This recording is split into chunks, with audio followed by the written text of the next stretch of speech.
नमस्कार। रतनपाल डोडियार, सहायक आचार्य हिंदी, हरिदेव जोशी, राजकीय कन्या महाविद्यालय बांसवाड़ा। आज हम अध्ययन करने जा रहे हैं बीए तृतीय वर्ष हिंदी प्रथम प्रश्न पत्र के अंतर्गत तुलसीदास की कवितावली के उत्तरकांड के अंतर्गत उनके विनय के पदों को, और विनय के पद के अंतर्गत हम देख रहे हैं कि उन्होंने अपने आप को राम को समर्पित किया है। राम के नाम लेने में, राम की भक्ति करने में, राम के प्रति अपना संपूर्ण जीवन समर्पित किया है। और इस कवितावली में उन्होंने बड़े सुंदर ढंग से रामचरितमानस की तरह ही राम की महिमा का गुणगान किया है।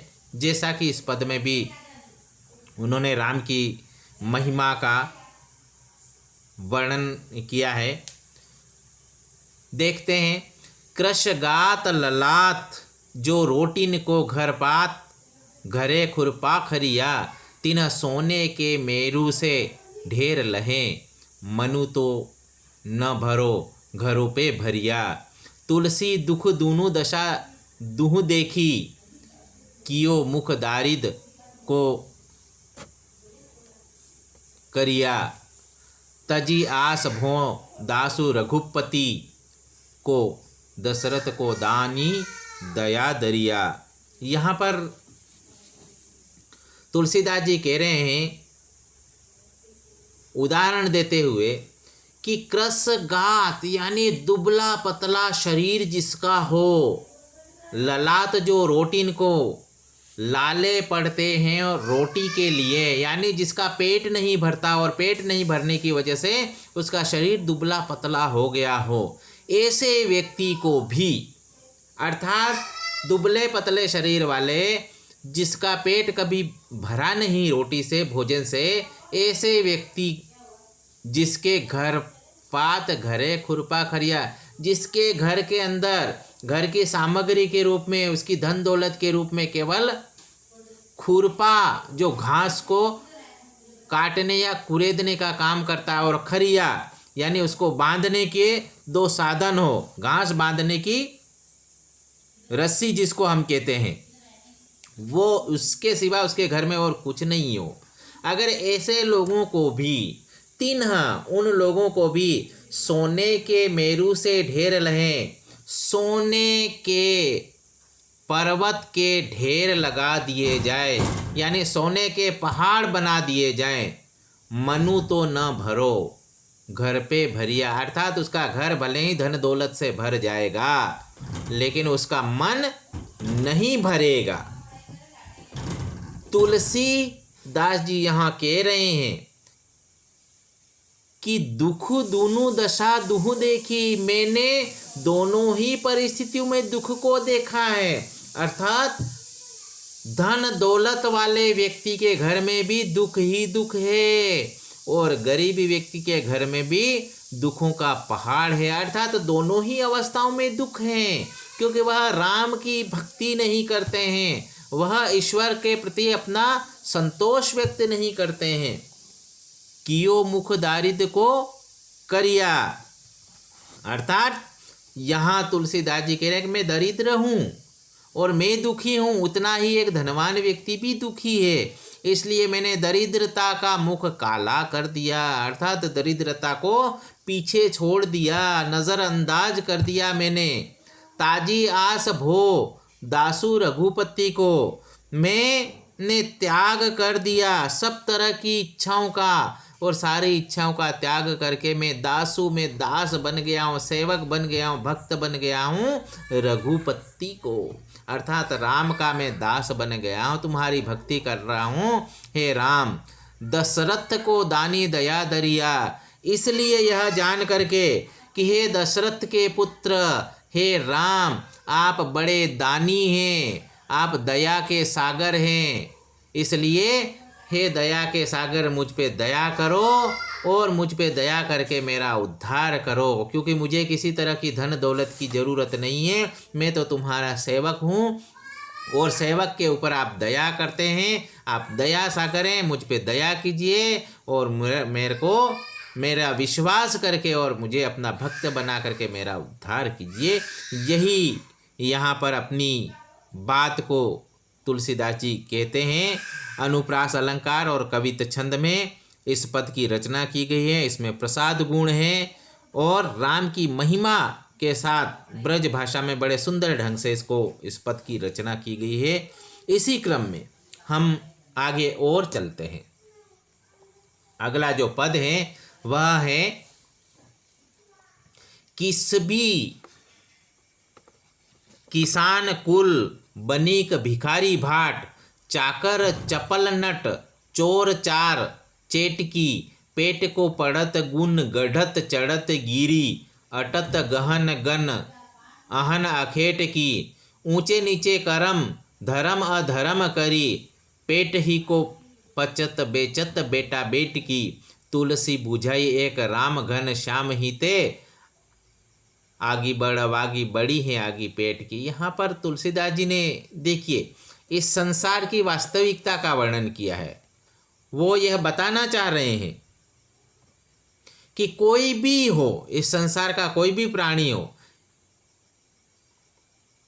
किस भी अर्थात श्रम करने वाला मजदूर ही क्यों न हो, किसान कुल कृषक परिवार ही क्यों न हो, बनिक व्यापारी भिखारी या भाट जिसको हम चारण भाट के नाम से जानते हैं, चाकर कोई नौकर हो, चपल नट या कोई नाट्य कला दिखाने वाला, चोर या कोई चोर हो,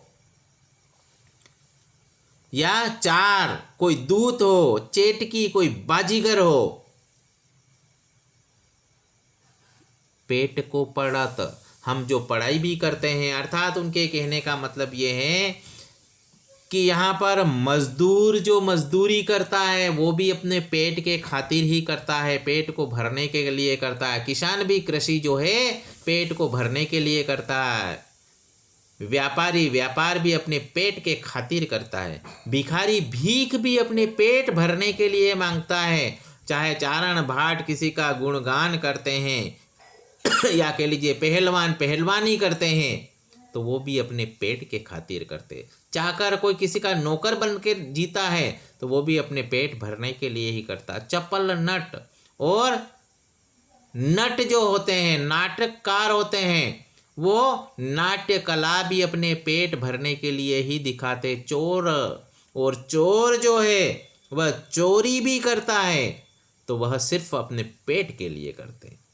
चार और दूत जो होते हैं वह भी अपना व्यवसाय अपने पेट को भरने के लिए करते। चेटकी, चेटकी का मतलब होता है जादूगर या बाजीगर जिनको कह लीजिए, ये भी जो है अपने पेट के खातिर ही इस तरह का काम करते हैं। यहाँ तुलसीदास जी कहते हैं कि पेट को पढ़त हम पढ़ते हैं, लिखते हैं या कुछ काम करते हैं तो वो अपना पेट भरने के लिए करते। गुण गढ़त और हम गुण गान करते हैं, वो भी पेट के खातिर ही पेट भरने के लिए करते हैं। चढ़त गिरी हम ऊंचे ऊंचे पहाड़ों पर चढ़ते हैं, वह भी अपने पेट के खातिर ही चढ़ते हैं। जैसा कि बताया गया कि ऊंचे ऊंचे पहाड़ों पे चढ़ने का मतलब यही है कि किसी व्यवसाय को लेकर के, किसी काम को लेकर के, किसी उद्देश्य को लेकर के हम जाते हैं तो उसका मूल उद्देश्य अपने पेट को पालना है, पेट की आग को बुझाना है। अटत गहन वन यानी कहने का मतलब है गहरे वन के अंदर भी भ्रमण करते हैं, जाते हैं। अहन अखेट की हम शिकार करने के लिए या शिकारी शिकार करते हैं गहरे वन में और भटकते रहते हैं, वो भी अपने पेट के खातिर। यहाँ तक कि तुलसीदास जी कहते हैं ऊंचे नीचे कर्म हम उचित अनुचित या ऊंचे या नीचे, छोटे या बड़े, जिस तरह के भी कर्म कर रहे हैं, धर्म अधर्म अर्थात हम धार्मिक कार्य करते हैं या अधर्म का मतलब है अनुचित, मतलब धर्म का मतलब है उचित, अधर्म अनुचित, जैसा भी जो कुछ भी हम जीवन में व्यवहार करते हैं, यहाँ तक कि पेट ही को पचत, पेट को पालने के लिए लोग तो बेचत बेटा बेटी की, अपने बेटा बेटी को भी बेच देते हैं। वहाँ भी वो लिहाज नहीं कर पाते हैं, क्योंकि पेट के खातिर, पेट भरने के लिए, अपनी रोजी रोटी के लिए। इसलिए तुलसीदास जी यहाँ कहते हैं कि बुझाई एक राम घनश्याम ही ते।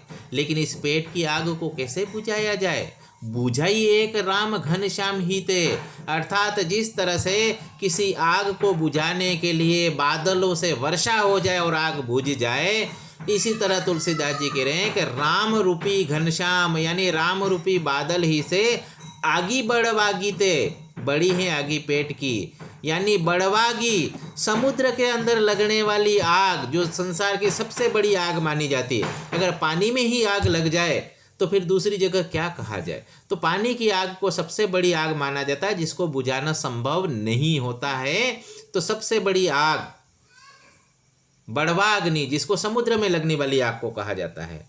लेकिन तुलसीदास जी कह रहे हैं कि बड़ी है आगी पेट की, उस बढ़वाग्नि से भी बड़ी अग्नि अगर किसी की है तो वो पेट की अग्नि है। और उस पेट की अग्नि को इंसान कितने ही ऊंचे नीचे कर्म कर ले, बुझा नहीं पाता है। उसकी पेट की अग्नि और प्रज्वलित होती जाती है। लेकिन अगर राम रूपी घनश्याम, राम रूपी बादल या राम की कृपा, वर्षा रूपी कृपा हो जाए तो उस व्यक्ति अपने जीवन में सफल हो जाता है। फिर उसको किसी भी तरह के ऊंचे नीचे कर्म धर्म की जरूरत नहीं पड़ती है। अर्थात राम के अंदर विश्वास करके आत्म संतोष प्राप्त कर लेता है और वह व्यक्ति जीवन में सफल हो जाता है, सार्थक हो जाता है। इस तरह से यहाँ पर कवि ने राम की कृपा का महत्व बताया है और राम की कृपा से व्यक्ति का जीवन सफल हो जाता है। अतः हमें राम पर पूरा विश्वास करना चाहिए और तुलसीदास पूर्ण विश्वास और पूर्ण श्रद्धा प्रकट करते हुए यही बताते हैं कि राम के ऊपर विश्वास हो तो हमें किसी भी तरह की चिंता नहीं रह जाती है। इस पद को अगर हम देखें तो इस पद में अनुप्रास अलंकार का प्रयोग किया गया है। वहीं ब्रज भाषा पदावली देखने को मिलेगी। भक्ति रस इस पद में पूर्ण रूप से प्रकट हुआ है और बड़े ही आकर्षक ढंग से प्रसाद गुण, जो काव्य गुण के रूप में जाना जाता है, प्रसाद गुण का यहाँ पर प्रयोग किया गया है। तो इस तरह से कवि ने बहुत सुंदर ढंग से इस पद को प्रस्तुत किया, या कह लीजिए कि इस पद की रचना हुई है। इसी क्रम में हम आगे और देखें तो अगला पद भी इसी तरह का है। कवि यहाँ इस पद में भी संसार की सामाजिक दशा का यथार्थ चित्रण कर रहे हैं। अगर आप देखें इस पद में, खेती न किसान को, भिखारी को न भीख बली, बनिको को बनिज न चाकर को चाकरी, जीविका विहीन लोग सिद्ध मान सोच बस, कहे एक एकन सो कहाँ जाई का करी, वेद हूँ पुराण कही लोक हूँ बिलोकियत, साकरे सभे पे राम रावरे कृपा करी, दारिद दसानन दबाई दूनी दीन बंधु, दूरित दहन देखी तुलसी हा करी। देखिए, जहाँ सामाजिक यथार्थ का वर्णन है, सामाजिक दशा का वर्णन यहाँ पर किया गया है, वहीं राम की महिमा का गुणगान भी किया गया है। क्योंकि ऐसे समय में जब हमारे सामने जीविका का संकट हो, हमारे सामने जीवन का संकट हो, हर तरफ हाहाकार मचा हो, ऐसे समय में भगवान ही हैं जो हमारी रक्षा कर सकते हैं, हम पे कृपा कर सकते हैं। तो यहाँ पर कवि कह रहे हैं कि विपरीत परिस्थितियों में हमें भगवान के ऊपर भरोसा रखना चाहिए, तभी जो है हम हमारे जीवन को सार्थक कर पाएंगे। यहाँ कवि कह रहा है कि खेती न किसान को कृषि उपलब्ध नहीं है, यानी किसान खेती नहीं कर पा रहा है, और खेती कर भी रहा है तो उसमें कुछ उसको प्राप्त नहीं हो रहा है। भिखारी को न भीख भली, भिखारी को भीख तक भी कोई नहीं दे पा रहा है, भीख तक भी नसीब नहीं हो रहा है। बनिक को बनिज, और व्यापारी का व्यापार नहीं हो पा रहा है। न चाकर को चाकरी, न नौकर को कोई नौकरी मिल पा रही। ऐसी दयनीय दशा है। जीविका विहीन लोग सिद्ध मान सोच बस, और जीविका विहीन, रोजगार के बिना लोग सिद्धमान सोच बस बड़े दुखी हो रहे हैं, बड़े दरिद्र हो रहे हैं। और ऐसे में लोग सोच रहे हैं कि आगे क्या किया जाए, हम कैसे जीवन जिएं, कैसे अपने जीवन की रक्षा करें। कहे के कंसो वो एक दूसरे से इस तरह की चर्चा कर रहे हैं, कहाँ जाएं हम, कहाँ जाएं अब ऐसी परिस्थितियों में, क्या करें और क्या करें हम। और आपस में यही चर्चा करते हैं। उन्हें याद आता है कि वेद हूँ पुराण कही, वेदों और पुराण हमारे प्राचीन ग्रंथों में कहा गया है कि लोक हूँ बिलोकियत, इस संसार को ऐसी दशा देख करके, संसार के ऊपर संकट को देख करके, संसार के ऊपर विपत्ति को देख करके, संसार की दयनीय स्थिति को देख करके, साकरे सबे पे राम रावरे कृपा करे, संकट के समय राम ने अर्थात भगवान ने हमेशा दया करी है, हमेशा कृपा करी है। इसलिए तुलसीदास जी कहते हैं कि दारिद दशानन दबाई दूनी दीन बंधु, दरिद्रता रूपी रावण ने, दशानन अर्थात रावण ने, दबाई दूनी दीन बंधु, इस दुनिया को दबा रखी है। इस दुनिया को जिस तरह से रावण ने सबको दबा रखा था, इस तरह से इस दुनिया को दरिद्रता रूपी रावण ने दबा रखा, अर्थात सब तरफ त्राही त्राही मची हुई है। ऐसे में दीन बंधु राम स्वयं दूरित दहन देखी, अर्थात इस संसार की दयनीय दशा को देख करके, इस संसार को जलते हुए देख करके, नष्ट होते हुए देख करके देखी, तुलसी हाहाकारी, यहाँ संसार का हाहाकार जब देखा तो उन्होंने दीन बंधु ने यहाँ पर अपनी कृपा करी है, कृपा से इस संसार को रक्षा करी है। अतः ऐसे संकट के समय राम के ऊपर हमें भरोसा करना चाहिए, क्योंकि वह दीन बंधु है और दीन बंधु हमेशा संकट के समय हमारी रक्षा करता है। इस तरह से यहाँ पर तुलसीदास जी ने संसार की सामयिक दशा का वर्णन करते हुए राम की महिमा का गुणगान किया है। अनुप्रास और रूपंग अलंकार इसमें देखने को मिलेगा। कवित छंद इस पद में है और ब्रज भाषा पदावली का प्रयोग करते हुए भक्ति रस को इसमें प्रस्फुटित किया है, अर्थात राम की भक्ति की भावना इस पद में देखने को मिलती है और प्रसाद गुण से परिपूर्ण यह पद बड़ा ही आकर्षक बन पड़ा है। तो इस तरह से यहाँ पर इन्होंने इस पद की रचना की।